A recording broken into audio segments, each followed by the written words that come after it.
حضرت شمیر علیہ السلام ته خو پته وه، ورته وی ګوره داسې به ونه کړی شي. لا اول خو که ما دله بادشاه جوړ کړو او به یې نه منئ، او که ویې منئ نو ما ته تاسو معلوم یې جهاد نه شئ کولی. وی نه که نه، وی ګوره ما ته پته ده حضرت موسی علیہ السلام چې زموږ مشر و پیغمبر و، هغه چې کله تاو جهاد یې کو قوم ورسره دی، او چې قوم یې کله هغه کافر دشمن ولیده وی اذهب انت وربک فقاتلا انا هاهنا قاعدون. ای موسی د تو خدای د جنګونه کوي، مونږ به دلته ناست یو، مونږ په دې کې نه یو. زمونږ مشرانو ستاسو مشرانو موسی علیه السلام ته داسې نه دي وی. او بیا بل پیغمبر حضرت حزقیل علیه السلام، هغه الله راولېږه د موسی علیه السلام نه ډېر وروستو، نو هغه تاسو ته ووایي زمونږ مشرانو ته ووایي چې راځئ چې جنګ کوو. نو تاسو ورسره پاڅېدی او چې دشمن ته ودرېدی نو ټول ته وتښتېدی، نو څه یو غر ته وتښتېدی او څه بل غر ته څه بل غر ته، نو الله در باندې هلته داسې عذاب راوسته چې ټول یې مړه کړی. نو سم شی پام کوئ، زمونږ مشرانو د موسی علیه السلام دا چل کړی دی، په ځای پرېښی دی، او حضرت حزقیل علیه السلام هم په ځای پرېښی دی. نو که ما هم دله اوس یو بهادر انسان او یو بادشاه مقرر کړي، یقین مې در باندې نه راځي چې جنګ به وکړې. د تیارې خواره من او سلوا به یې خوړل که نه، تیار ترنجبین او تیار سیسې او منځان به ورته راتلل، او په هغې کې به یې لا پیاز او مسور غوښته. د هغې خلکو اولاد نه یاست. به هر کیف دي وی چې نه مونږ به ولې جنګ نه کوو، مونږ خو دومره رسوا شوي یو، ذلیله یو چې د حد نه ورته د سترګو د لګولو ځای پرې شته. مونږ خو دغې ظالم قوم کافرو برباد کړي وو، زمونږ جوماتونه، زمونږ د الله کتاب او زمونږ د دین او د قوم مشران او ښځې زمونږ خو تبۍ کړې ده. مونږ له شا به یو بادشاه مقرر کا، او مونږ بلکل ورسره ځو او د دې کافرو نه خپل بدل اخلو، او په دې بادشاه به دا ټول بني اسرائیل راغونډم شي، یو ځای به شو پې ټول. وی ښه وی ښه د یو کس سره مقرروم. نو په دې د ده په رعیت کې یو کس و طالوت د هغه نوم و، هغې وله بادشاه مقرر. دا هغه زمانه وه چې بادشاه به جدا او پیغمبر به جدا، پیغمبر به بادشاه نه و، بادشاه به پیغمبر. هغه زمانه وه. بادشاه وله مقرر که طالوت، وی دا ستاسو بادشاه دی، ده سره ګوڼ شئ، دې به درته طریقې برابر کړي او ورځئ په دې کافرو باندې جهاد ورسره وکړئ. وی خد دا طالوت تی مونږ له بادشاه مقرر کړ، دا غریب ولم یؤت سعة من المال، دا خو فقیر غریب سړی دی مسکین، چې ته مالدار به دې کتلی، دولتمن سړی به دې مونږ له بادشاه کړو، دا غریب سړی دی. مونږ به اعتراض وکړو، ګورې ما درته نه وی چې اول خو د لکه ما بادشاه مقرر کړ، نو تاسو هغه باندې متفق کېږئ نه، او که متفق هم شئ نو د جنګ ځوانان نه یې، خو تاسو غوبل کوو نو.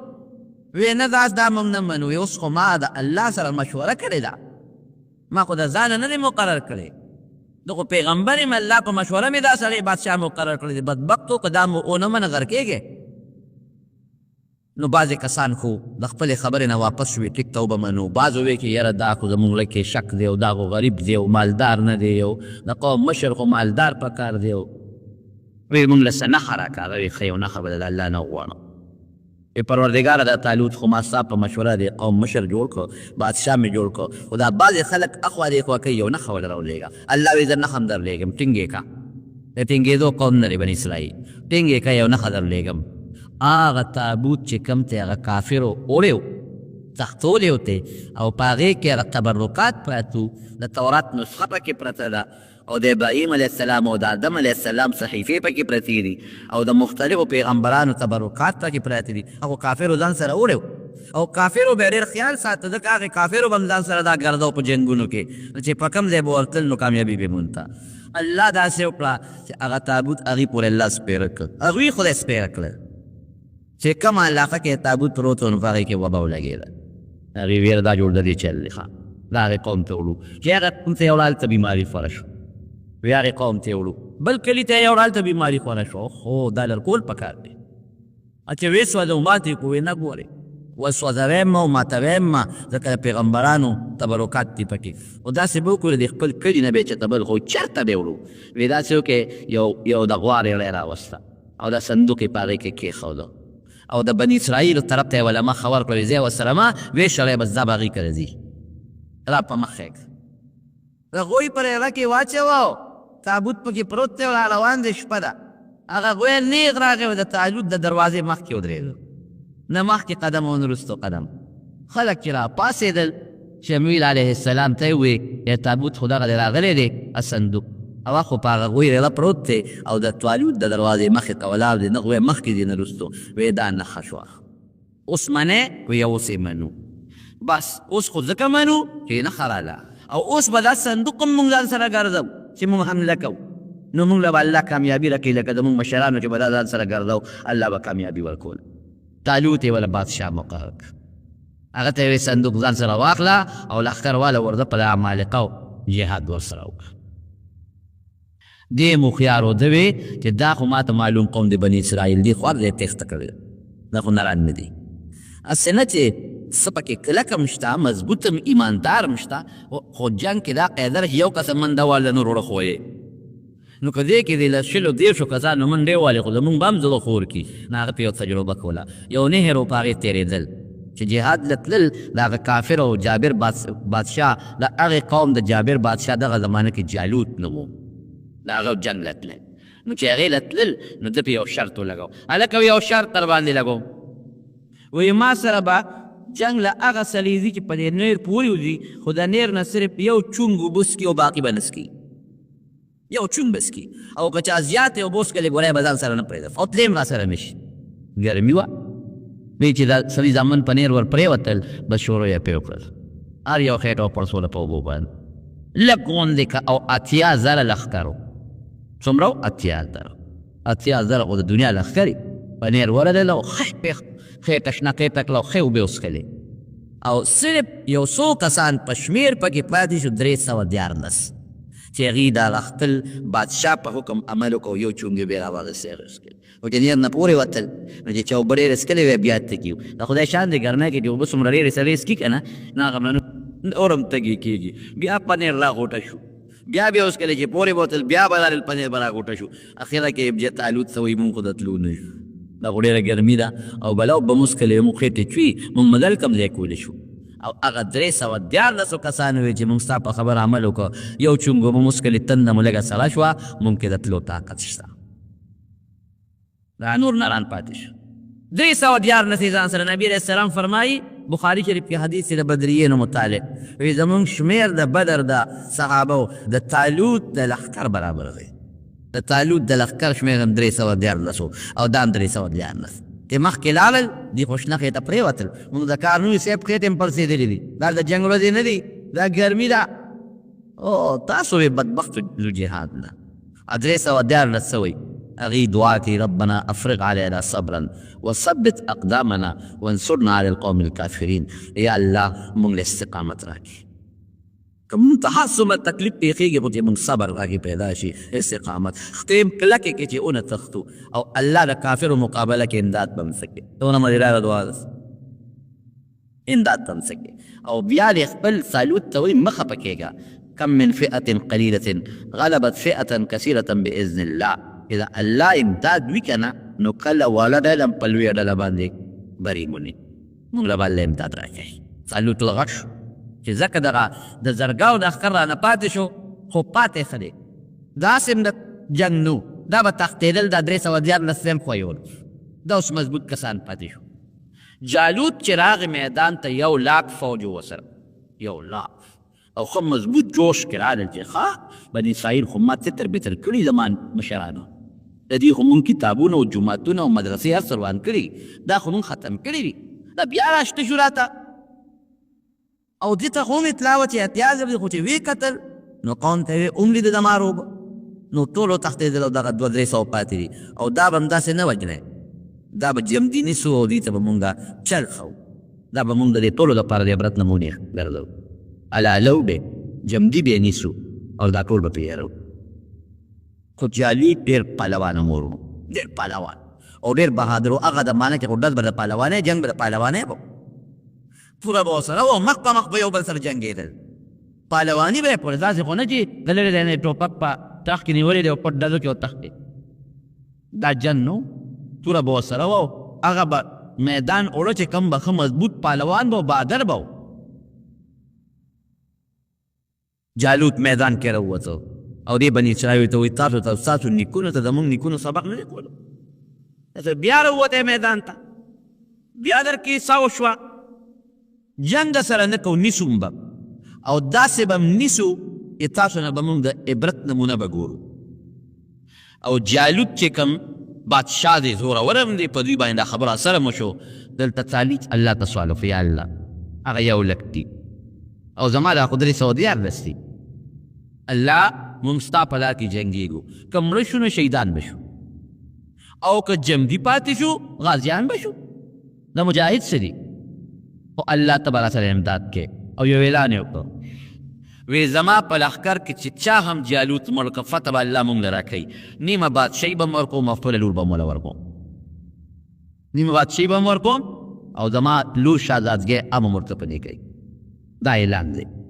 حضرت داود علیه السلام دغه وخت کې په دې لښکر کې دی او چې په لاره ته د مفسرین لیکي ځان سره کاڼي واغېښتلی، یو څو کاڼي را واغېښتلی او هلک دی د شپږ ورونو سره ملګری دی، شپږ ورونه یې په دا جنګ کې وي، پلار یې په دا جنګ کې وي. او ده ته پلار وایي چې بچې ته خو کشر یې، ته شاته ودرېږه. وایي نه بابا دم د جنګ شرکت خو. وایي ګوره شپږ ورونه دې پکې دي. وایي نه. خو چې جالوت راووته او دا خپل زور وباسي او دا چغې وباسي او په مسلمان دبو کې ده پې ورغروه او چې غدار یې پې وکړو او هغه داسې و چې د سر نه خپو پورې په وسطه کې پټ و او چې غدار یې پې وکړو دا سر پې ولګېد مردار پرېوت. داود علیه السلام مسلمانانو وی الله اکبر. او چې هغې قوم یې وکتل چې جالوت خو د مرو پردېد او په یو غزار باندې مړ شو، نو دا قاعده ده چې مشر مړ شي د کشرانو خپې لږې غوندې وښویږي. دې خوا پې دې نورو حمله وکړه. الله داسې وکړه چې جالوت لښکر له مضبوط شکست میلاو شو، څوک مړه شو څوک خو تښتېدل. وقتل داود جالوت واتاه الله الملک، الله وله بادشاهي ورکړه. طالوت ورته وایي بس ستا سره زما فیصله شوې ده، زما لور به هم تاله در کوم، بادشاهي هم ستا شو. هلته وله بادشاهي میلاو شوه، د بادشاه لور ورته میلاو شوه، دلته پروردګار ورته پیغمبري ورکړه. لومبې په مخ د ځمکه چې بادشاه هم وي پیغمبر هم وي هغه حضرت داود علیه السلام. بادشاه هم شو پیغمبر هم شو. دې نه مخکې چې بادشاه به پیغمبر بنو او چې پیغمبر به بادشاه بنو. الله فرمایي آتیناه څنګه دی ما وله علم او پیغمبري ورکړه، حکمت مې وله ورکړه او ما وله بادشاهي هم ورکړله. بادشاهي دواړه ورته میلاو شو. راغې بني اسرائیل یې را یو ځای کړل. په بني اسرائیلو کې یو قوت او یو طاقت دی. مضبوط لښکر یې پروردګار خلاق هم 314 وو او د نبي علیه السلام د بدر چې کوم مجاهدینو هغه څومره وو هم 314. بالکل د هغه مجاهدینو خبر رښتونې شوه چې بعضې وخت کې وړلله چې د الله امداد او د الله توفیق ورسره په لوی ډله باندې زور ورکېږي او غلبه کوي. الله وله نبوت او بادشاهي ورکړه اوسېده. دا د موسی علیه السلام نه 1500 کاله پس دی تېر شوی دی، 1500 کاله پس. او د ابراهیم علیه السلام په نوسو کې راځي. ګوره د نبوت په خاندان کې دی. د یعقوب علیه السلام ډېرې یهودا د هغه نوسې دی، د هغې په اولاد کې راځي. یعقوب علیه السلام خو 12 زامن وو، یهودا په اولاد کې دی. او د یعقوب علیه السلام د پلار نوم اسحاق علیه السلام او د اسحاق علیه السلام د پلار نوم ابراهیم علیه السلام، د هغې اولاد کې. او پروردګار والله عمر هم زیات کړ. عمر عجیبه طریقې سره زیات شو. ګوره بادشاهي میلاو شو، پیغمبري میلاو شو. عمر یې لږ د 80 کاله د الله په علم کې په فیصله کې. حدیث پاک کې راځي چې د آدم علیه السلام د دې شانه الله تعالی کله د هغه بچي راویستل، مخامخ یې ورته داسې ودرو، د دې سرو میږو په اندازه پوټینې پوټینې شکل یې ګوره د انسان و په مقدار کې د دې سرو میږو واړه مخامخ یې ورته ودرولو. نو آدم علیه السلام د تپوس کوي وی من رب دا څوک دي؟ من هؤلاء الپروردګار. وی دا ستا بچي دي تر قیامته پورې چې به پیدا کړي. نو په هغې کې د بادو د تندو نه رڼاګانې ختې روشنایانې وي پړقې دي. وی الله دا پکې څوک دي؟ وی دا پیغمبران دي که ستا پر اولاد کې د یو کس د تندي نه په ډېره لویه رڼا خته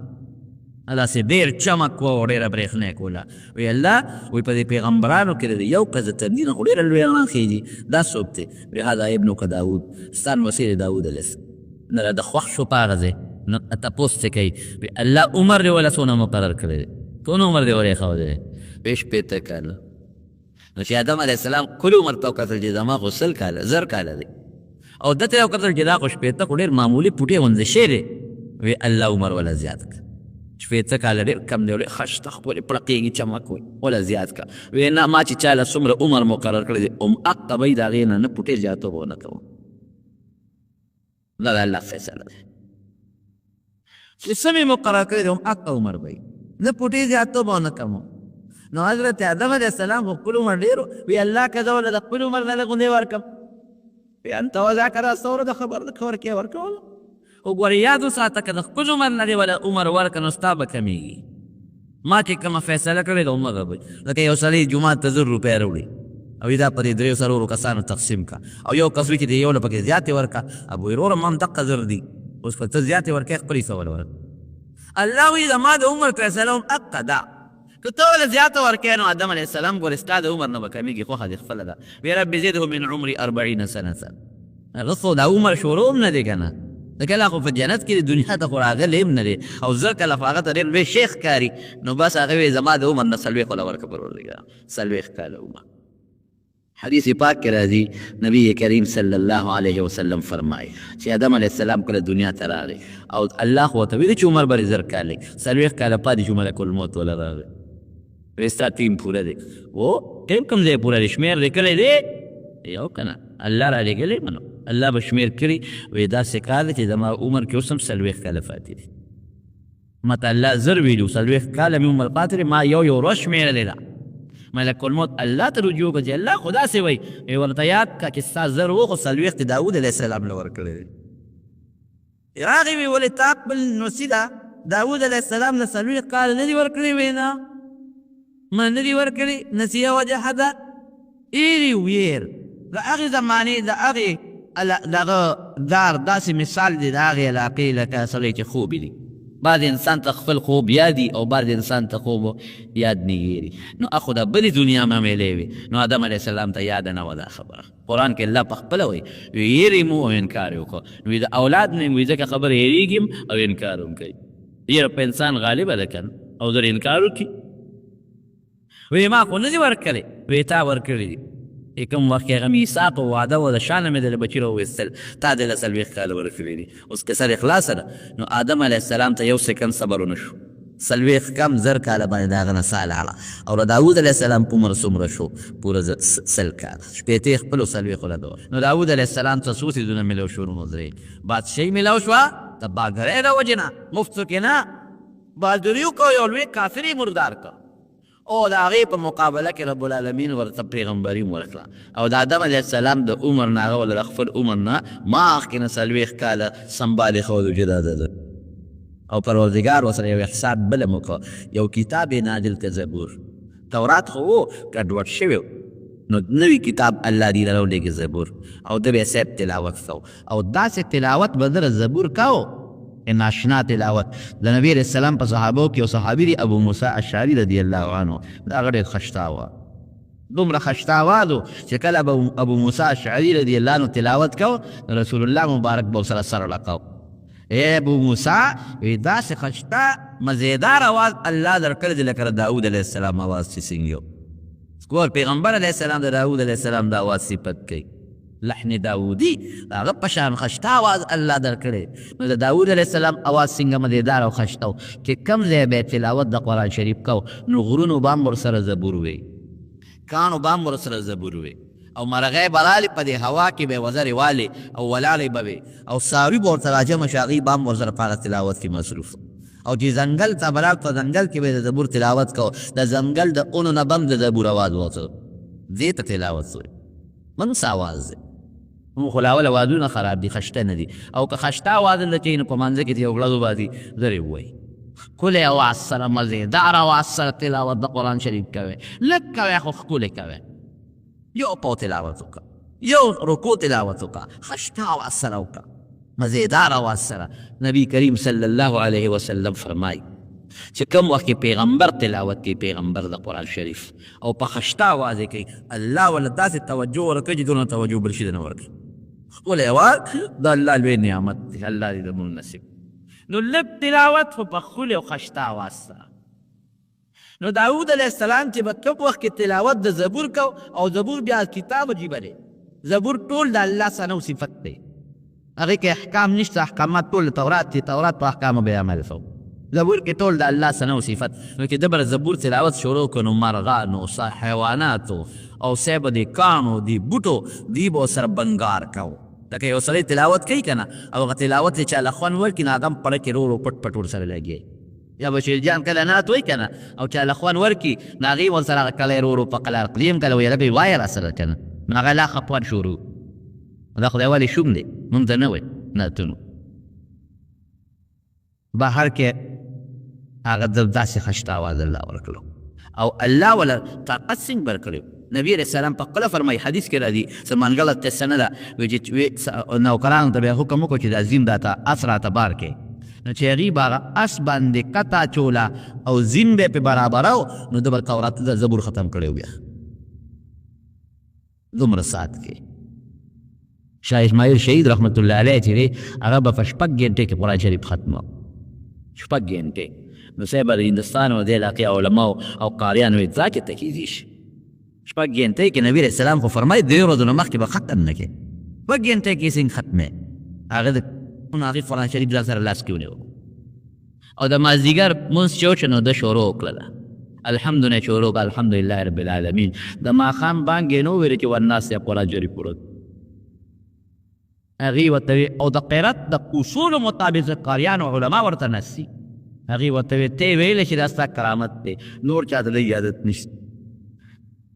نو د داود علیه السلام په پیغمبرو د هغه خو دا معجزه وه معجزه ویلې ده چې دا عقل نه بار کار به پې د پیغمبر نه صادرېږي. نو چې هغې به ورته په اس باندې کت او زین برابرو او دې به ورته ختم تورات زبور به یې ختم کړی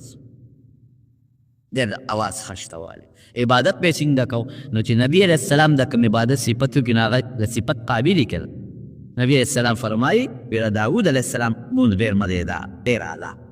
صحابو د الله رسوله څنګه مونځ یو وی د شپې نیمه به خوب کوو لومبې نیمه حصه لکه 6 ګنټې شپږ مثلا 6 ګنټې نو 3 ګنټې خوب 2 ګنټې به پاسې د الله عبادت به وکړو نو بیا اخیري ګنټه به بیا خوب کوو چې سهار لپاره دمه شي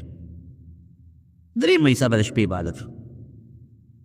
او د کور خاوندانو باندې به څنګه عبادت کوو. ده به وی زما دا عادت دی او دا مې طریقه ده چې زما په کور کې داسې یو فیم نه چې د الله عبادت پکې نه کېږي. نو خلکو باندې نمبر یې ښودی بچې ته به د سهار نه د 10 بجو پورې د سبا نه عبادت کوې بیا به ته نه کوې دا بل به کوي بیا به ته نه کوې بیبي به کوي بیا به هغه نه کوي لور به کوي یعنې 24 ګنټې 40 ګنټې به د په کور کې د الله عبادت کېده چې زما په کور کې داسې وخت تېر نه شي چې د الله عبادت پکې نه کېږي. او روجه به څنګه روجه نیوله نو ګوره رسول الله مبارک یې صفت کوي. نبی علیہ السلام فرمایي بهتره روجې د داود علیه السلام روجې دي. یو ورځ به یې روجه وه بله ورځ به یې کوجه وه بیا یو ورځ روجه وه بله ورځ کوجه دا غوره دي. سړی به تنګېږي هم نو ډېرې روجې نو چې رسول الله صلی الله علیه وسلم د کومو روجو د کوم منځ صفت کې په هغه قابل دی چې صحابه به نبي علیه السلام نه تپوس وکړه د الله رسوله مونږ څنګه تهجد وکړو د داود علیه السلام طریقه دغسې کوئ او صاحب روجه څنګه ونیسو صحابي به یې زه خو ډېرې نیوې شم وی د داود علیه السلام د روجو نه بهترې روجې نورې نشته. یو ورځ روجه یو ورځ کور نو پیغمبري میلاو شوه بادشاهي میلاو شوه زبور میلاو شو ښکلی اواز ورته میلاو شو عبادت مې کو او ورځې به یې تقسیم کړی یو ورځ به د الله عبادت وي دا مې د خدای ده دې کې د بل چا کار نشته بادشاه هم خو دا مې د الله ده. یو ورځ به یې د خپلو بچو سره وخت تېراو دا مې د ما د بچو تربیت وکړم بچي برابر کړم د بچو اخلاق ټیک شي او د بچو سره چې سړی ناست یې نو خوند هم کوي او یو ورځ به جناب د رعیت دپاره ورکول چې تاسو راځئ چې د چا څه قسمه کار یې راځي په دغه ورځ به دغه کار کوم ښه به تقسیم دو. الله ورسره یو احسان بل وکړو د زغرو د جوړولو چل یې ورته وکړو قرآن کې الله فرمایي وألنا له الحدید اوسپنه نو اوسپنه کې سړی لوړ لواري کوي خو په اور کې ږدي او څټک ولا رابروي او پلکونه ولا رابروي نه لوړ نو چې داس پلکونه دی وایي الله ورته اوسپنه داسې نرمه کړې وه چې په لاس به یې تاوله راتاوه کلکه اوسپنه ګوتو کې به یې نیوله او تاوله به او چې څومره به یې نری کوله نری کېده به نو زغرې به یې جوړوس زغره په تاسو په دې جیبګرو کې به ختلې وي د اوسپنې کړۍ جوړې کړې وي هغه په جنګ کې استعمالي ځان ته واچي چې توره په اثر نه کوي نو هغه زمانه کې لواري زغرې به وي هغه به درنې هم وي خلک به ورسره ګرځېدي هم نه شو ده به ښه مزېداره اعلی زغرې جوړولې او مزېدارې طریقې سره نرې اوسپنه او نرمولې به به یې خرڅولې دې دپاره به یې دا کار کو چې زه د بیت المال باندې بوج نه شم او د خپل لاس ګټه وخورم. بیت المال مال به یې نه خوړه، د خپل لاس په ګټه به یې خپله ګزاره کوله. لکه حضرت ابوبکر صدیق رضی الله عنه چې کله خلیفه شو د به کپړه خرڅوله، نو تانون یې په اوږه بازار کې روان و، خدای مو بخښه کپړه خرڅوم، تجارت یې کو. حضرت عمر فاروق رضی الله عنه ورغی مټې مې ابوبکر څه کوې؟ وایي داسې کپړه بازار کې خرڅوم. وایي د مسلمانانو کار به څوک کوي چې ته دا کپړې خرڅې؟ نو وایي زما بچي به څه خوري چې دا نه خرڅوم؟ وایي راځه مونږ د بیت المال نه تنخواه مقررو. نو بیا کېنوه د بیت المال نه یې ورته تنخواه مقرر کړه، او څومره تنخواه یې وله مقرر کړه؟ دونه یې مقرر کړه چې د ابوبکر او د هغې د بچو پې ادنا ګزاره کېده، پوټې غوندې. نو حضرت داود علیه السلام ته الله د زغرو د جوړولو چل وښو. قرآن کې الله وایي اوسپنه مې ورته نرمه کړه، بغیر پلک او ستک او د اور نه مې ورته اوسپنه نرمېدله، او د هغې نه به یې زغرې جوړولې او خرڅولې به، او د خپل ځان او د بچو ګزاره به یې په هغې باندې کوله. د الله احسان ګوره، الله احسان کوي که نه؟ چې ته الله ته ځان نږدې کړې، الله به در سره احسان کوي، الله به درته هر څه آسان کړي. یو ځل په کور کې ناست دی، رکې دا راله، یاره وایي ما غوندې عبادت څه دا به په مخ د ځمکه بل څوک ونه کړي. خبره یې ټیک وه، غلطه نه وه، ځکه پیغمبر دی، د پیغمبر په شان عبادت کومتی نشي کولی. او بیا مونځ او روژه او ټول کور کې یو شان عبادت، خو الله ته رد دا خبره خوښه نه شو. بعضې وخت کې یو خبره ګناه نه، خو د پیغمبر د پیغمبرۍ د شان سره مناسب نه. الله وی ښه دا دې څه ووایې. حدیث پاک کې راځي کہ عبادت کې نو ځان ته به نسبت نه کوي چې دا زما کمال دی، چا ته به نسبت کوي؟ الله ته. هغه انسان چې هغه وایي الله ما دله لمونځ وکړ، ما دله روژه ونیوله، ما خو صدقه ورکړه، ما زکات ورکړه، ما حج وکړه، الله ورته څه وایي؟ ما نه کاسې کړی دي، دا خو مال ما درکړه نو ځکه تا صدقه ورکړه، کنه ما مال درکړه ځکه دې حج وکړه، تا پکې څه دي؟ او که ته مونځ کې او روژې نیسې نو ما دله خپله اقدامونه درکړي، سترګې مې درکړلې، پوزه مې درکړه، غوږونه مې درکړل، لاس پې مې درکړل، او عقل او دماغ مې درکړل. که ته ما لیونی پیدا کړی وي او په لاس او پو مې ګوټ شل پیدا کړی وي، ستا پلار به مونځ کړی، تا مونځ کولی شو، تا روژه نیولی شوه، نو خو زما امداد او دا حقیقت دی، دا خو د الله امداد دی چې په اندامونو روغ په عقل روغ نو زما عبادت کوې. نو ساوی چې ما عبادت وکړو، الله په دې خفه کېږي. او چې کوم انسان داسې ووایي یا الله ما خو یې صدقه نه راکړې، دا مال خو تا راکړی، زما څه مونځ دی زر زر مې وکړه، زما څه روژه ده، ما که حج وکړه خو تا مال راکړی دی، دا خو زما کمال نه دی. الله ورته څه وایي؟ بنده وایي دا څه تا کړي، دا خو تا کړي، لاس پې تا وړکول، پیسې تا راواخېستې، د حج نیت خو تا وکړه، ای بنده دا تا کړي دي. ګوره ده پاجه دی، الله خوشحاله شو. د هغه بل په معمولي رویه باندې الله خفه کړي. الله چې خوشحاله اوس هم یې خوشحاله پاجه دی، او چې خفه کې نو کبر کوه، په دې به خفه کېږي. نو داود علیه السلام کبر نه دی کړی، حقیقت خبره وکړه. پیغمبر دی، پیغمبر په شان عبادت بل څوک نشي کولی، الله ته خوښه نه شو. کم هر ورځ چې د ده د عبادت و کور کې ولاړ دی په عبادت، په دغه ورځ به ده فیصله کړې وه، دروازه به یې بنده کړې وه، جرنده به وه، د قلا دروازه، او په هغې به پولیس ولاړ و، د هغه زمانې چې کوم پولیس یا پوج و، چې څوک به ما ته نه پرېږدي، هېڅوک به نه راځي. ولې ما د خلکو دپاره جدا ورځ مقرر کړې ده، او کور بیبیانو ته به تاسو هلته عبادت کوئ، چې زما عبادت کې هېڅ قسمه خلل لا نه شي. اوس دی لګیا دی خپل عبادت کې 2 کسه ورته ورغړېدل، 2 کسه ورغړېدل خصمان. قرآن کې الله وایي څنګه دی ورپسې تصورا په المحراب ته کې څنګه دی شو ورغړېدل، چې ورغړېدل داود علیه السلام. اوس او جګړه چې چا په منځ کې جګړې نو شور هم کوي، یو بل ته وایي ما ظلم کوي، بلونه ظلم نه کو. شور جوړ شو داود علیه السلام په منځ کې و چې دا څوک رالل، غله رالل، ډاکوان دي، په کومه رالل؟ دروازه خو بنده ده، ته په کومه رالل؟ او دا شور در سره بس هغه مونځ د هر څه مختصر کړل، په دې باندې پرېښودی ته ویې وړه څوک یې؟ او پریشان هم شو چې ګیر چاپېره د قلا نه خو زما او پولیس ولاړ، دروازې بندې، دا په کومه راغله؟ او داسې شور یې جوړ کړه. هغې ورته وې مه یېرېږه، داود علیه السلام یېرېږه، مونږ 2 کسان یو بل سره جګړه ده، تا له هم فیصله راوړی چې مونږ له فیصله وکړو، فیصله راوړو. په کومه راغلی؟ یاره ستا هغه پوج پولیس نه پرېښود، په دیوال راوړي، خدای پاکه تا ناسک خلک په دیوال راوړېدل. وایي څه فیصله م راوړې ده؟ یو ورته وایي د ده یو کم 100 ګړې چیلې دي، زما یوه ده. دې ما ته وایي چې دا یوه ماله راکړه چې زما 100 شي، دا ظلم پرې کې نه نو ما دا ظلم پرې او اسروره په خبره کې م زورور دی ما دوی په یو به ته څه کې او زما خو یو کم سل دي د ما شمېر به پرې پوره شي او چې بار خلکو له ځینو خلک هم دغه مرسته کوي او دا قاعده هم د نس زورور ته د دې خلکو خلک مرګین وي د غریب خبره د اوچته و زورور دی خبره ده خلکو چې چا ډول مخامخ کېږي ورکوله که نه خو یو چې دی څه پیسه کوي او چې بل چاله ورځو راځه په فلانکي پیسه ده خو هغه مو یو کن دا خو رښتیا وایي یو چې دی څه پکې ورې کدل تعالی راجو د خدای پیغمبر کوم السلام داود علیه السلام پوه شو یو دا خو انسانان نه دي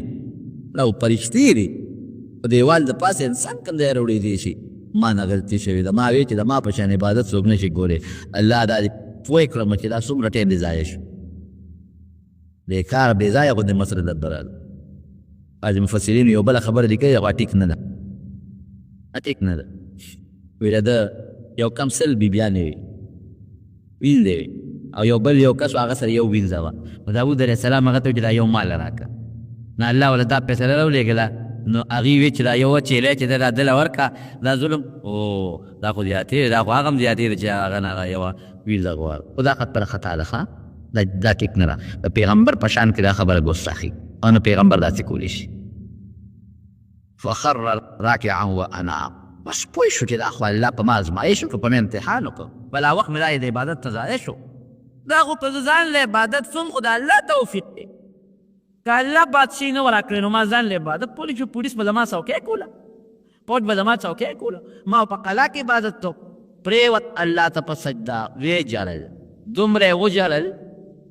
دا سواوي زموږ یو کتاب دی د جلالین شرحه ده هغې لیکلي دي وایي که د ټولې دنیا اوښکې را یو ځای کې د داود علیه السلام اوښکو ته به ونه رسېږي او چې د داود علیه السلام او د دې ټولو انسانانو اوښکې را یو ځای کې د آدم علیه السلام په اوښکو ته نه رسېږي دا څونه پټې خبره ده لیکن فورا الله ته په سجده پرېوته او په جلاو په جلاو جلل به دومره یې وجلل چې د اوښکو سیلابونه به ته پیدا دې نه دا معلومېږي وروڼو چې په عبادت به خپل غرور او کبر نه شي دا به نه وي چې دا زما کمال یو روپۍ دې م چاله صدقه او خیرات ورکړه ویله د الله نبی کریم صلی الله علیه وسلم به څونه عبادت کوو دا خپې مبارکې به یې وپړسېدې حتی تورمت قدماه حدیث کې راځي خپې به یې وپړسېدلې نو حضرت عایشه صدیقه رضی الله عنها ورته عرض کړې چې د الله رسوله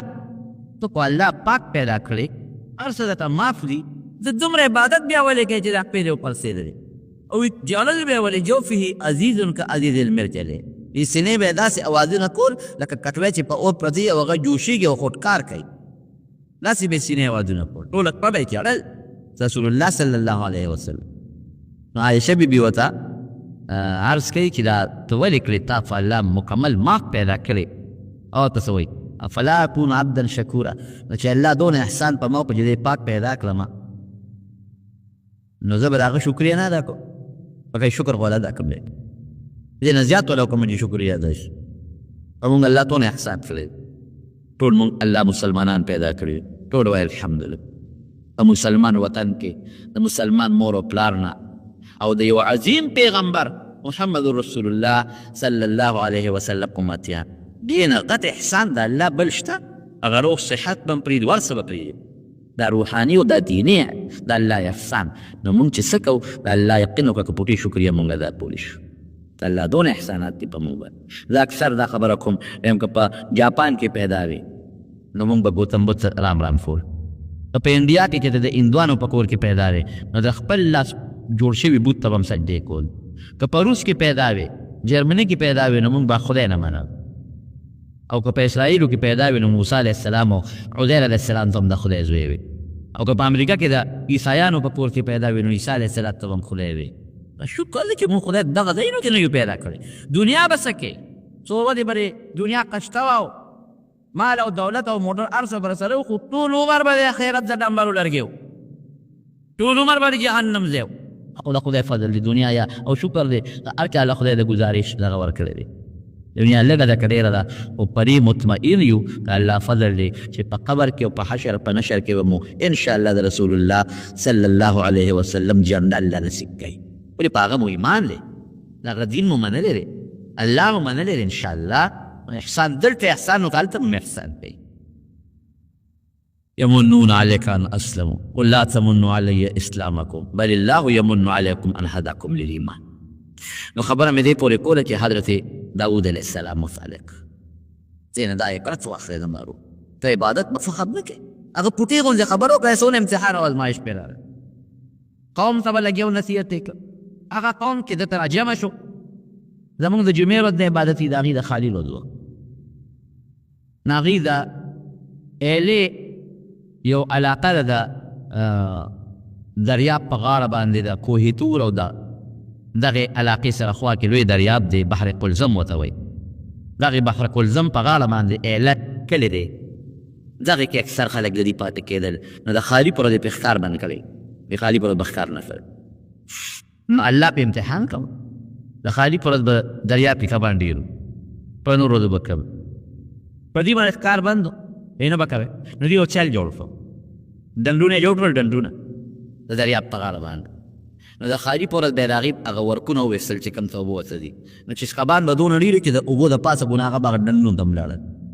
نو ماښام مازدیګر به یې پسې ورخ بند کړ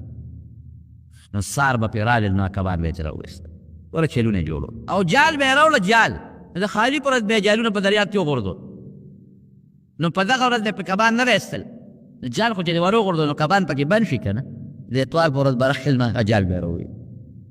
داود علیه السلام دوی دا ظلم مه کوئ وی نه دا خو مونږ د خالي پر ګوره دلیل پیغمبر سره دلیل بعضې وخت مونږ سره هم خلک دلی شروع مونږ ته د قرآن حکم چې دا د الله د کتاب حکم دی دا د پیغمبر حکم دی صحت دلایل به تله شروع نه که نه عقل مې دا و زه خو دا ویم عقل مې دا و خدای نیکبخته د قرآن په مقابله کې ستا په دماغو کې غصوټې پرتې دي د قرآن مقابله کې د پیغمبر د وینا مقابله کې انسان عقل څه شی دی نو هغې داود علیه السلام سره بحثونه شروع کړل چې نه او الله په موږ ښکار منې کړی د خالي خو موږ ښکار نه په موږ دی سوال کو اوس کبان نه اوس پیغمبر ته وایي چې دا ګناه ده مه کوئ قوم څلور ځایه شو یو قوم به ښکار کړو بل قوم به نهی عن المنکر کوله امر بالمعروف کې دا به نه کوي بل قوم څه زمانه خو دوی منې کول خو بس هغې پوه شو چې دا بدبختیان نه مني بل هغې غلې پاتې شو او بل قوم ته به داود علیه السلام ته نصیحت ورته کوي هغې وایي زموږ خپل عبادت کوو که مني مني دی او که نه مني نه دی مني چې خوان دی ونه که نو پروردګار ته بیزوګان و شادوګان هغه چې کم غیر خاموش پاتې و هغې نه هم الله بیزوګان شادوګان جوړ زه بیزوګان شادوګان دا لږ دریاب سره شته نور ته ځان شو داود علیه السلام دې نور ته خوښېتی په دې به د الله عذاب هرکل کې راځي چې سار رالل ویې کتل نو ټول د بیزوګانو او شادوګانو په شکلونو باندې و او سرونه به یې قځول او اوښکې به ترې بهېدې د هغوی د وطن خلک و اواز به که فلان کي نو سر به یې خوله اوښکې به ترې بهېدې اوور ورځې جم دي اوور ورځې پس الله مرداره کړه بعضې خلک وایي دا بیزوګان شادوګان د داود علیه السلام د هغې قوم اولاد داسې نه ده ښه کم قوم چې مسخه کړي هغه د اوو ورځو نه زیات نه پایي د دې بیزوګانو شادوګانو په شکل الله هغې مسخ کړي لوی عبرت دی په دې کې زمارونو لوی عبرت یو به په لږ طاقت باندې ځان کمزوري نه ګڼئ لکه څنګه چې د طالوت د خپل قوم سره پاسېد الله وله برې ورکړي کبر به نه کوي لویي به نه کوي او د پیغمبر مخالفت هم نه کوي حدیث پاک کې راځي پرون زمونږ حدیث سیر شو په ترمذي کې چې په آخره زمانه کې به درې عذابونه راځي درې یو به ځمکه شلېږي او خلک به پرې ننوځي او الله مونږ ته تېر کال ښوله په دغه کشمیر او په دغه بالاپور او په دغه علاقو که داسې زلزله بله راغله او ځمکه وشتېده نو څومره کلي به څومره زرګونه خلک پکې لاړو او بل به شکلونه مسخه کېږي دا به هم راځي الله دې مونږ ترې وساتي او درېیم عذاب به دی چې د بره نه به پرې د کاڼو د اوسپنو باران کېږي دا به هم راغلی دی دا بمونه او دا میزایل یې څه شی دی دا اوسپنې دي که نه د هغې باران کېږي که نو دا یو خو لږ لږ وښودلی شو په موږ ته په دې بالاکوټ او په دغه علاقو کې اسلام آباد کې وښودلی شو نمونه وښودلی شو او دا د اوسپنو باران هم در باندې کېږي پر یو امت باندې لږ دی او بل غټ عذاب پاتې دی چې شکلونه به خدای خبر کې د خنزیر حدیث کې دا حدیث ته چې په کوم شکل به بدلېږي مسخه لفظ راغلی دی چې د خنزیر په شکل به بدلېږي او که د خر په شکل به بدلېږي او که د بیزو په شکل او که د سپي په شکل پروردګار دې صاحب دا ور ډېر غلط طرف ته روان د مسلمان ګناه انتها ته رسېدلې ده زنانو کې دونه بې حیایي او دونه بې ستري عام شوې ده چې د هغې مثال نشته موبایل دونه عام دی چې لکه جینکۍ ټول کږپونه یو بل سره لري او ډیشونه او صاحبه دا نور ګند او دا په کیبل یې ورشئ وګورئ پېښور ته د اسلام آباد ته د خلکو په وجه د خدای یره نشته عذاب به نه راځي په مسلمان د عذاب کار مونږ په مونږ الله غصه کړی دی الله دې موږ د خپل قهر او غضب نه نه مولا زموږ نه خیال خلاص دی، نه جومات زموږ نه خلاص شو، نه مشر زموږ نه خلاص شو، نه تبلیغ والا خلاص شو، نه بزرګ خلاص شو، نه خانقاه خلاصه شو، نه سپین ږیری خلاص شو، او نه کشر او نه زنانه زموږ نه خلاص شو. هر سړی ځان ته د ټولو نه لوی سړی وایي او بل ته قادر بولی مو ته نه ښکاري. خدای دې مو د خپل قهر او غضب نه وساتي. نو داود علیه السلام متعلق دا یو د عبرت خبره شو. بیا غیرتي څومره مرګ ولا عجیبه مرګ راغی. ده به دروازه بندوله چې کله به د کور نه بار ته زما زنانه د کوره بار ونه او چابیانې به ده سره وي چې زه نه یم چې ما کله بل څوک نظر نه نشي. یو ځل یې دروازه دې بنده کړه او بار ووت. چې بار ووته بیبي او مچي یې په خپل کور کې دي دې کې سړی ورغی پورته ده. هغې چغې جوړې کړې زنانه و چې دا پردي سړی څه کوي، دا خو دروازه هم بنده ده او داود علیه السلام خو بار سړی د خدای مکه هغه راننوځي ومه چې سړی پردی څه کوي. په دیوال باندې خلک راوړېدل ګاونډیان او نور چې دا شور د سړي وي پردي سړی ولاړ دی. داود علیه السلام په منډه راغی دروازه یې پلو کړه چې راغلو سړی په میدان وایي ته څوک یې چې زما کور ته راغلي بې زما د اجازه. وایي دا هغه کس یم چې نه مې دیوال بندولی شي نه مې جرنزه بندولی شي او نه مې د دنیا یو طاقت بندولی شي. بس پوه شو مرحبا بملک الموت، ملک الموت وي او مرحبا دی هر کله دی ساتین پوره دی سملاستو روح یې ترې واخېسته والله یو. او بلکې یو روایت کې راځي چې په سجده په عبادت باندې پرېوته روح یې ترې اوچت کړو بیا ویل زما وروڼو لوی نه لوی سړی که بادشاه وي بادشاهي یې څونه وه داسې نه چې د پاکستان بادشاه و هغه مصر فلسطین عمان بحرین دا علاقه راونیسه چې نن سبا ته ورته ابوظهبي او دا علاقې وې دا راونیسه تر د عراقه پورې او د ایران پورې د دې علاقې بادشاه و داود علیه السلام. نو خبره مې دې پورې کوله که لوی نه لوی سړی وي مرګ نه نشي بچ کېدی. په خپل عبادت به غرور نه کوې که عبادت هم کوې نو دا د الله تعالی فضل او د الله تعالی کار. د پیغمبر د حکم عقلي دلیل به نه وی نو دا خو داسې او داسې بس چې څه د الله د کتاب او د پیغمبر د حدیثو حکم دی ابه منېږي نه بیدو شادو به دله جوړه شي. او په خپل طاقت هم بروسه نه کوې الله نه به سوال کوې نو که لږه ډله مې لږه ډله یې پروردګار ورله په څومره مضبوطه بادشاه باندې او په څومره لوی طاقت باندې غلبه ور او د الله امداد پر سره انسان مړ شو قامت قیامته د قیامت راغله د دنیا ختم. یو هغه غټ قیامت دی چې اسرافیل علیه السلام شپېلې وي او هغې سره هر څه دړې ولی شي او ختم شي. دا میانس کې زندگی چې دا انسان جمدی شوي نی برزخي زندگی ورته وایي. د دې داسې مثال دی لکه حوالات شي یو مجرم دی پولیس یې ونیسي حوالات کې واچوي نو دی جج ته بوزي رابودي نو تر څو چې جج فیصله نه کړي یا به جج بری کی او یا به جج عمر قید کی او یا به ولا سزای موت ورکي. تر څو چې جج فیصله نه کړي نو د ده دا زندگی دا حوالات زندگی ده. دا قرنګې دا د برزخ زندگی د انسان د حوالات زندگی ده. او بیا به اسرافیل علیه السلام یو بله شپېلې ووایي نو دا اذا هم من الاجداث الى ربهم ينسلون دا ټول خلق به د قبرونو نه روځي او الله ته مخامخ شي. څلور شپېلې دي رون لکه په دې سکولونو کې او په دې مدرسو کې یو ټلی والی کېږي. دا ټلی د دې خبرې نه ښیي چې یو پیریډ خلاص ختم شو د بل استاد کلاس شروع شو. دا قرنګې حضرت اسرافیل علیه السلام به شپېلې ووایي او شپېلې سره به دا ټول نظام الله ختم کی غرونه اسمانونه کائنات ټول به بدلې ولی شي ختم بشي. هر څومره زندگی چې ده بیا د الله خوښه ده بیا به الله اسرافیل علیه السلام ته د دویمې شپېلې حکم وکړي ابه دویمه شپېلې ووایي هغې دویمې شپېلې سره به دا ټول انسانان حتی حیوانات مخلوق پیریان دا به ټول واپس را جمع شي او یو لوی میدان به د حساب او د کتاب محشر ورته وي د جمع کېدو ځای هلته به دا ټول را جمع شي. دویمې شپېلې سره بس اوس الله به قاضي وي، الله به فیصله، هر چا مطالعه چې هر څنګه فیصله او واپس جون هغه ذات انسان له ورکړي چا چې لومبې پیدا کړي. الله قرآن شریف کې فرمایي دا کافران برالل زوړ اډو کې به یې راوړو حضور پاک ته به یې داسې مخکې ونیو او په لاس ته یې چوره چوره تو وی دا به هم جمدې کېږي اذا كنا عظاما ورفاتا انا لفی خلق جدید، واپس په جمدې کېږي. اللہ پاک فرمائی اولیس بقادر ان یحیی الموتا، اللہ پا دے قادر نہ دے بلکہ دے جدا ملی با واپس جب کم ذات جدا مور پا گیرہ کی داس خشتق کل معشوم پیدا کا پیدا مور دا گیرہ نا پا یو خاصا طریقہ بار روستا و بے والا دا گرزے دو دا خبر چت چلو طریقہ و قولا آغا ذات پا دے قادر دے کی دا خلق بدا قبرون واپس پاسا دے نیک سڑے رے نو خپل عمل بوله په ښکلي شکل کې راشي، پشته شکل مزیدار داسې پړقېږي وه او دته به وایي چې راسور شه پړمه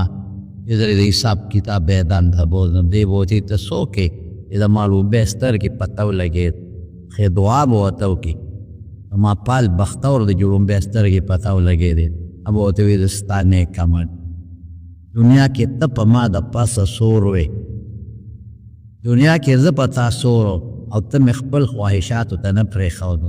نن زه راغلم چې په ما راسور شي او زه د حساب کتاب له بوزم چې څونه زموږ اعمال دي او دا نیکۍ کوو که څوک ګناه کوي او که نیکي کوي هلته بیا خپل شکلونه دلته نشته ولته شکل دی، هلته خپل وجود دی شکل یې دی او دی به په هغه شکل پېژني د انکار هم د هغې نه نشي کولی. بعض انسانان به داسې کې عمل به یې لږ کمزوري دوه کسان به په یو څاروي سواري، څوک به درې کسان په یو څاروي سواري، څوک به پیاده روان وي عمل یې ډېر کمزوری دی او بعض انسان چې سترګې وغړي او شکل به یې وي دی وایي ته څوک یې رومدې سترګې مې پته ولګېدې بیخ دې وځه ستا نه خو ماله نفرت راځي کرکه راځي وایي زه ستا بد عملو دنیا کې په ما د پاسه سور وی او مزې دی کوي اوس ټیټ شه چې زه در باندې درسوم. حضور پاک فرمایي په زور بیداره ټیټ کي او هغه بد عمل چې په یو شکل دی هغه بیا راپاسه سور شي او د اغوانو باندې چې خلق قلبه کوي یوې کوي نو هغې سره یو چوکۍ پکې ستنې ستن هغې د هغوی د شانه وی دقسې به د شانه وله ستن ورکوي او حساب کتاب ته به روان. بعضې خلک به داسې وي الله دې مونږ وساتي چې د سپو په شکل د خنزیرانو په شکل بعضو له به سپېمو کې زنځیر او کونډې واچوي او یسحب علی وجوههم په مخونو به یې راکاږي او دوزخ ته به یې غورځوي. بعضې به لوړي خپې به یې اوچتې او سر به یې لاندې صحابو تپوس وکړه الله رسوله په سر به څنګه ځي وی چې کم ذات په خپو کې د تلو طاقت پیدا کړی دی هغه ذات په سر کې هم د تلو طاقت پیدا کولی شي. ټول خلق به په یو میدان کې جمع شي. رب العالمین قرآن شریف کې فرمایي الله فرمایي چې موږ به دا خلق یو ورځ د حساب کتاب ته را جمع کوو. الله وی زما نه رښتونې بل څوک نشته دا زما وینا ده دا ټول خلق به یو میدان کې جمع شي په دې کې به مسلمان وي په دې کې به کافر وي په دې کې به منافق وي په دې کې به هر قسم خوار زار د دنیا او مالدار او کدا دا ټول به په یو میدان کې جمع نور به پرې راښکته شي دا نور به دومره راښکته شي حدیث کې راځي کالمیل. اوس د میل دوه معنی دي یو معنی دا ده چې دا زمونږ د سړک دا میل ورته موږ وایي کیلومیټر نه لږ زیات دي دونه به راښکته شي او بل میل په عربی کې سلی ته م وایي چې بنده پې په سترګو کې رانجا چی نو د حدیث راوي وایي چې دا معلومات اوس موږ ته نشته چې دا د کیلومیټر والا میل به ځان ور راښکتی او که د سلی برابر به راښکتی د دې خلکو دا سرمنې به ویلي شي د دې نه به اوبه روان دي. څوک به په خپلو خولو کې د کونډو پورې ډوبي څوک د نامه پورې څوک د خولې پورې او د دنیا اوبه او هغه اوبو کې فرق دی. د دنیا اوبه خو سطح واره ساتي یو شانې، هلته چې د چا خوله ده همده پورې به ولاړی، د ده نه بل خوا به نه ځي. نو چې دغه خوله درنه وځي هغه تشه خوله ني، هغې سره به د انسان د وجود وینې ژوې به هم وي. خلک به د خدای نیکان بندګان داسې وي چې هغوی به د الله پاک د عرش د سوري لاندې، الله عرش دی د هغې د سوري لاندې به هغوی به په خپلو خوشحالو کې به د الله عرش داسې نه دی لکه زموږ د کوټې چت. د الله ډېر لوی عرش دی، ډېر لوی عرش دی. د هغې لاندې به بعض انسانان وي، دې کې به بعضې خلک را جمع شي، را غونډ به شي او وایي تاسو نه ګورئ اخر موږ خو غرق شو، تباه شو، الله حساب کتاب نه شروع کوي. راځئ چې موږ چېرته سفارش چاته وکړو، چاته به سفارش کوو، په پیغمبرانو ګرځي. نو حضرت آدم علیه السلام نه به لاړ شي. دا ټول ستا بچي دي او سوځي په دې ګرمۍ کې، په دې خولو کې برباد شو. الله نه سوال وکړه چې الله پاک حساب کتاب شروع کړي. ابو ورته انکار یریږي به چې ما خو الله منې کړم چې بوټي له ګوتې موړ او ما یوړی، اوس که هغه خو ټیک د الله معاف کړم او هېڅ پته نه لګي که خدای بیا رانه تپوس وکړي چې تا ولې داسې کول، زه به الله له څه جواب. څوک وموږ وي نوح علیه السلام له لاړ شي، دی به نوح علیه السلام له لاړ شي، هغه به مې انکار وکړي زه نه شم کولی. هغه ته به موږ څوک وو، وایي ما نه پس لوی پیغمبر ابراهیم علیه السلام هغه له لاړ شي، هغه له به خلک لاړ شي، هغه به مو ورته انکار وکړي زه نه شم کولی، یریږم. موږ څوک وو، موسی علیه السلام له لاړ شي، موسی علیه السلام به مو ورته انکار وکړي زه نه شم کولی. نو موږ څوک وو، وایي عیسی علیه السلام له لاړ شي، عیسی علیه السلام له چې ورشي هغه به مو ورته انکار وکړي زه د خدای په دربار کې دا طاقت نشم لرلی. نو موږ څوک وو، خلک به وایي لاړ شي رسول الله صلی الله علیه وسلم نه، محمد مصطفی صلی الله. حضور پاک فرمایي دا خلک به ټول ما له راشي، چې ما ته وایي زه به ورته وایم چې انا لها، دا سفارش زه کولی شم. یو مقام دی هغې ته مقام محمود وایي. قیامت پر ورځ به انصاف والا تلې وي پولد، داسې د دنیا تله نه د بې انصافۍ. ولا تظلم نفس شیئا، په یو نفس انسان به پوټې ظلم هم نه کوي. د دنیا تلې خو د بې انصافۍ دي چې اخلي درانه اخلي چې ورکوي صفت. ویل للمطففین الذین اذا اکتالوا علی الناس یستوفون وإذا كالوهم أو وزنوهم يخسرون. ویری تباہی ده او هلاکت خلق لا د خلق نشي اخلي ورالي امنال او چې بل ورکیلو کم ورکه. سم په خدای د دنیا د پاره مون د معمولی سیز د پاره ځان غرق او ځان تباک، لکه چې کم شی ورکه سم په خدای قسم د تخنو ګناه ناروا دي، ناروا دي، حرام. او یوازې دا تله نه ده چې دا مونږ ته مکنده باندې تلو، غنم تلو، جوار تلو، غوښه تلو، بل شی تلو، بل یوازې دا نه ده. دا چې کم په پمپونو کې تیل ورکوي او ګیس ورکوي، یدیم کم ورکوي، په خدای قسم چې دا ګناه د بل دپاره خپل آخرت خرابوي او آخرت تباه کوي. هم غرق شو هم غرق شو. چې څومره په سوداګانو کې نن د غوړو د کارخانو نه چې کوم ټیم راوځي کچ کړ دا که ته یې وتله تا ته پته ولګي چې په دې کې څومره غوړ غوړي کم مکمل به کوي. ټیم سړی درته تلي نو زه خو ټیم نه علم، زه خو غوړي علم. ماله خو کیلو غوړي راکړه، زه ورته یم ملکه ماله کیلو غوړي راکړه، نو ماله سره د ټیم نه راکړي، نو ټیم خو ده نه ماله 15 کیلو غوړي راکړه، نو ماله سره د ټیم نه راکړي، زه خو ټیم نه ده.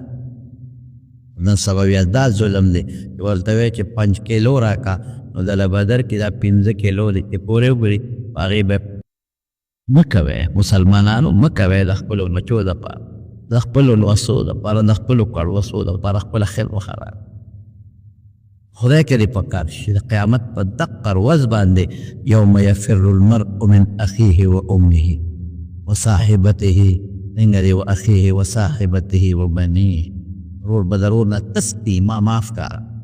رورل مدد وکړه پاسه ما معاف کا مور به د بچي نه تښتي بچی به د مور نه تښتي پلار به د زوی نه تښتي زوی به د پلار نه تښتي او دوست به د دوست نه د څخه څوک چا کار راغی افسوس دی نن بل سره ټوپک وړي مرد ولا کوي امې دوست څومره لوی جرم دی ملګري دپاره سړی وجنې مسلمان وجنې په دوستانه کې دي یو بل سره ټوپکې وړي په خدای له به ورځي که به نه په خدای که دې پکار شي قسم د تخرون په دنیا کې دې پکار اخرت خو لا ډېره لویه دا ظلم تلې او دا کم شی ورکول او زیات شی رشتل دا ګناه الله پاک قرآن شریف فرمایي وندع الموازين القسط ليوم القيامة انصاف ولا تلف لا تظلم نفس شيئا وإن كان مثقال حبة من خردل أتينا بها كم نريد دا شالشم دا داني عمر نیکی وی دا بهم روبات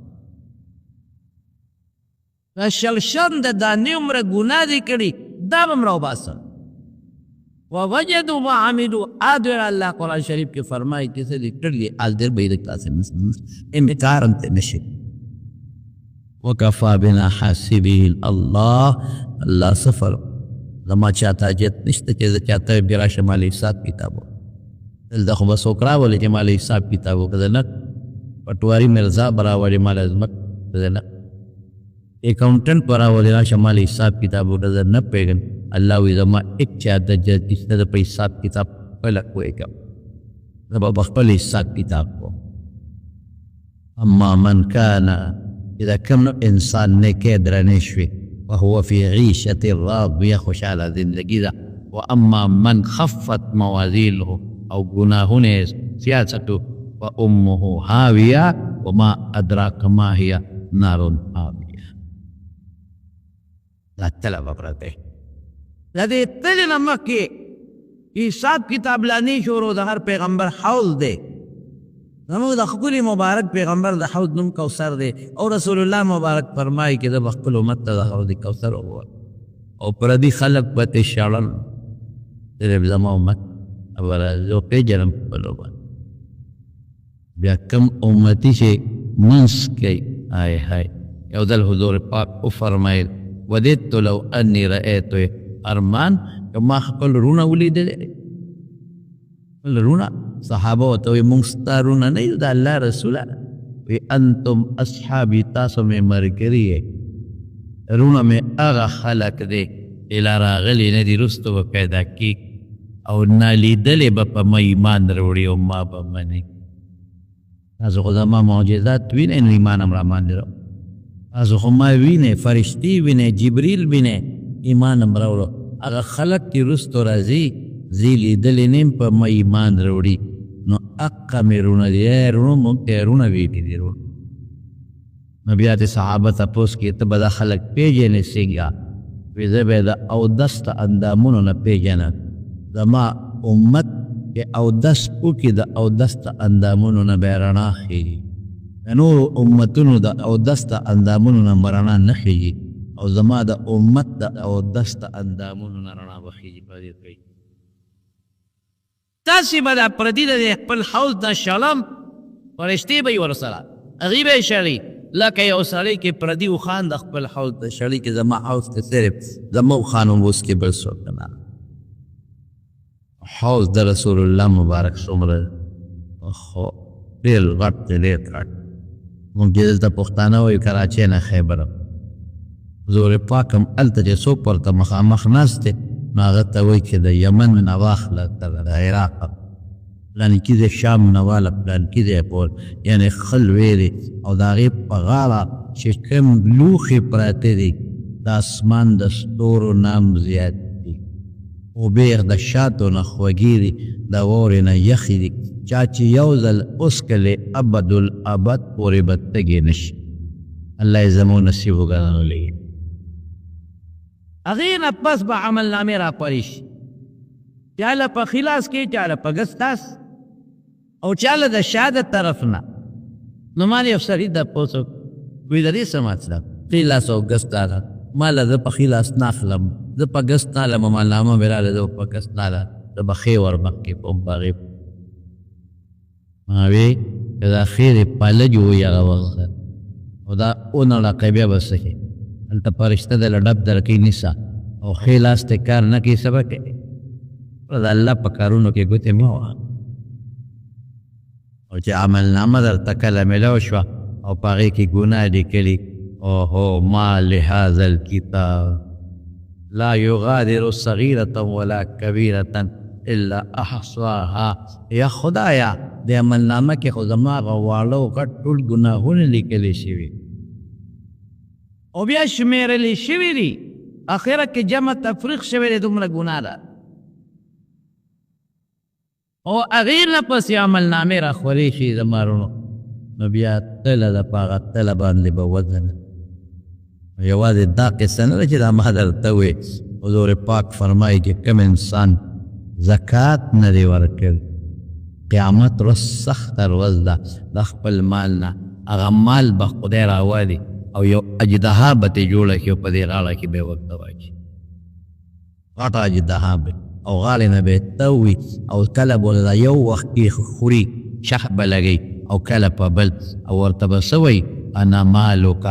و انا کنزک زه ستا خزانه یم زه ستا مال یم چې دنیا کې دې جمع کولم او د الله حق دې پکې نه دی ورکړي مور کې زکات څه سلی ور دغه چل به سره زور پاک فرمایي سره و سپین هغې نه به الله د اور تختې جوړې کړي یوم تبیض وجوه وتسود وجوه د چا مخونه توره د چا سپین یوم یحمى علیها فی نار جهنم وتقوى بها جباههم وجنوبهم وظهورهم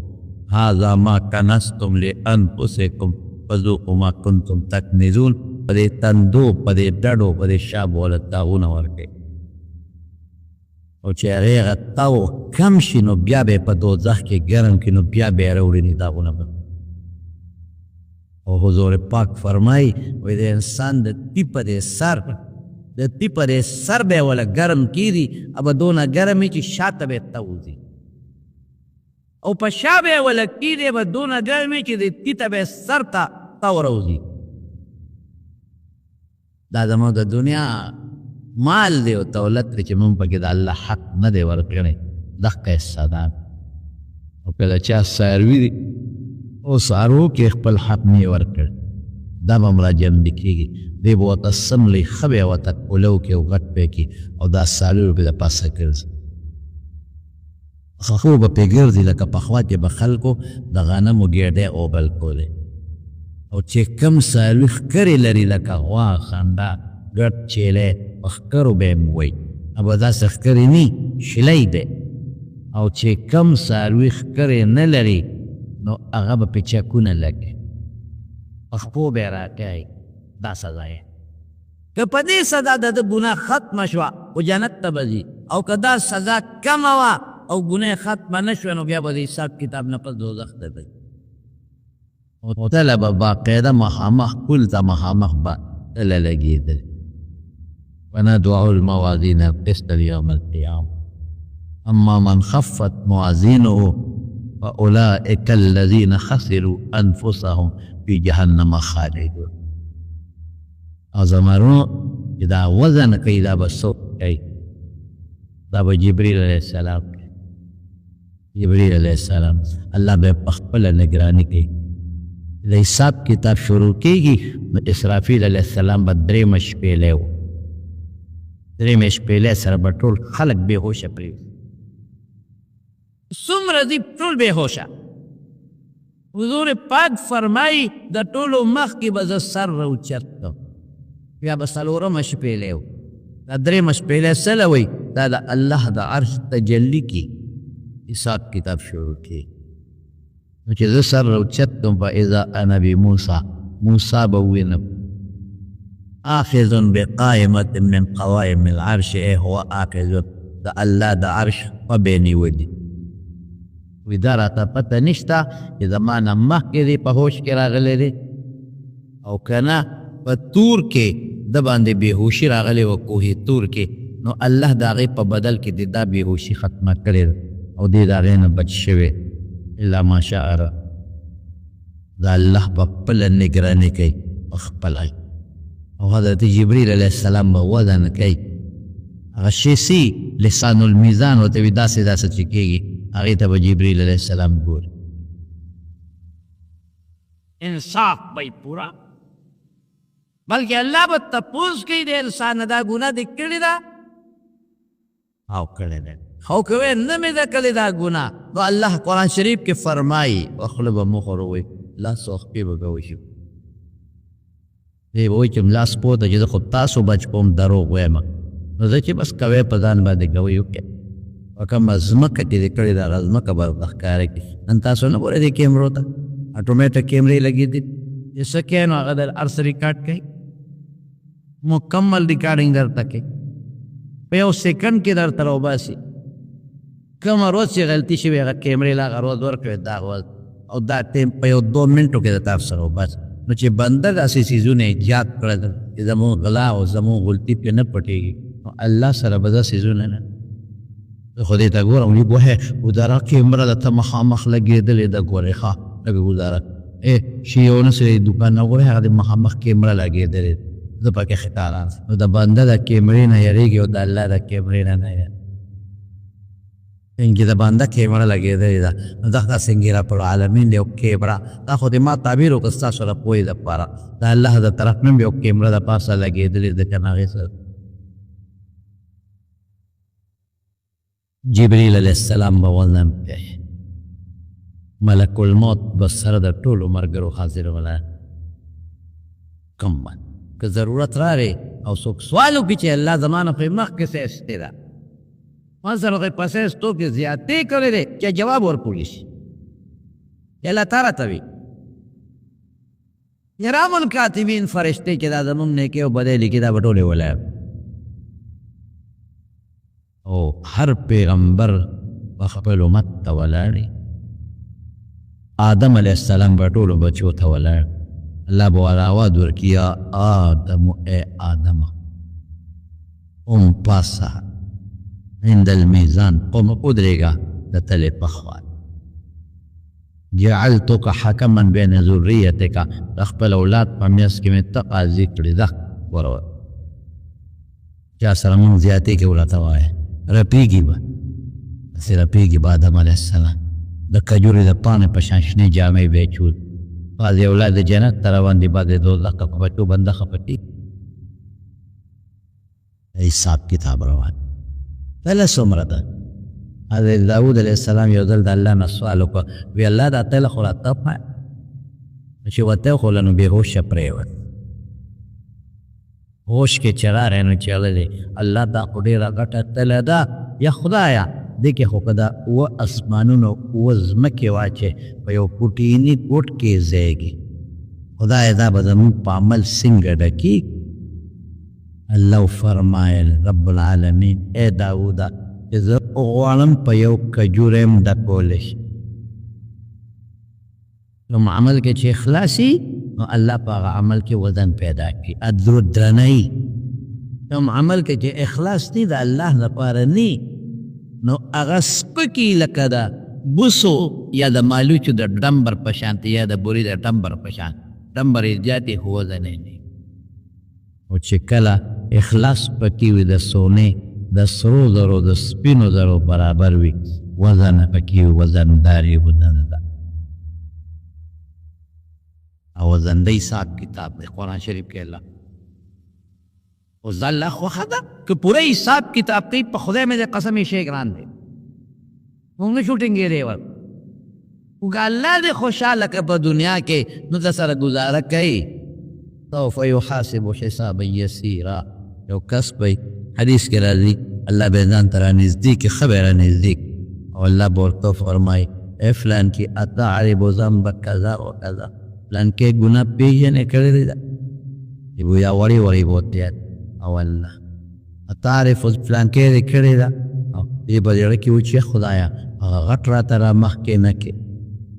خو ما ته واړه واړه ښې او دې کې خو ما غټ ګناهونه دې کا دې را مخ کړ خو غر کې الله به ورته هغه پوټینې پوټینې واړه واړه را مخ بنده دا پېژنې دا دې کړې ده او دا دې کړې ده او اخره کې به ورته الله فرمایي ویزا دا مې درته په نیکو بدل کړي. رحیم ذات هم دی که رحم هم کوي. دوی به ډاډه شي چې خبره خو د تبدیلو ده، په نیکو بدلېږي. نو چې واله ګناه په وله نیکۍ بدله شوه، غټه خو په غټو بدلېږي. فوراً و یا الله ما خو څه نور ګناهونه هم کړي وو، خو دې راته رایاد نه کړی. مطلب دا چې هغه په غټو بدل شي. الله به فرمایي ای بنده هغه مې د تا ته مخکې نه کړل چې ته ونه یارېږې خفه نه شې، مې دله مخکې په غټو نیکو بدله کړي. الله به رحم وکړي، خو رحم به په چا کوي؟ هغه چا به کوي چې سرکشي نه کوي که نه. پلار کله کله په بچو رحم کوي، مور رحم کوي، خو په کم بچي باندې رحم کوي؟ سرکشي نه کوي، سرکشي. او چې کم بچی راپاسي او پلار ته ښکرې نه یې، پلار ته کنځل کوي او پلار سپکوي، بېعزته کوي، نو پلار د هغه د مرګ نه تېر دی. پلار ورته خیر هم کوي، پلار یې جیل هم ورکوي. او داسې پلاران مې لیدلي دي چې په دغه بچي ډزم کړی چې ورغې د نظام خلاص. سرکشه سره الله هغه عمل به کوي چې هغه عمل به چا سره کوي نه. چې سرکشي په دنیا کې نه کړې، کبر یې نه کړې، الله سره مقابله نه کړې، نو هغه انسان سره به الله پاک په قیامت کې ډېره ګزاره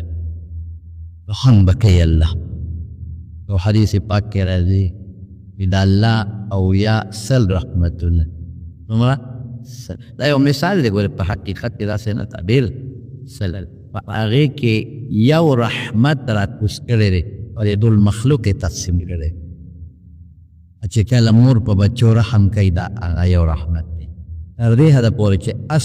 خپله بچي نه اوچتوي چې بچي خوږ نه کړم، دا هغه یو رحمت دی. هغه یو یې په انسانانو، پیریانو او په دې ټول مخلوق کې تقسیم کړی دی. او یو کم سل رحمتونه الله پرېښي دي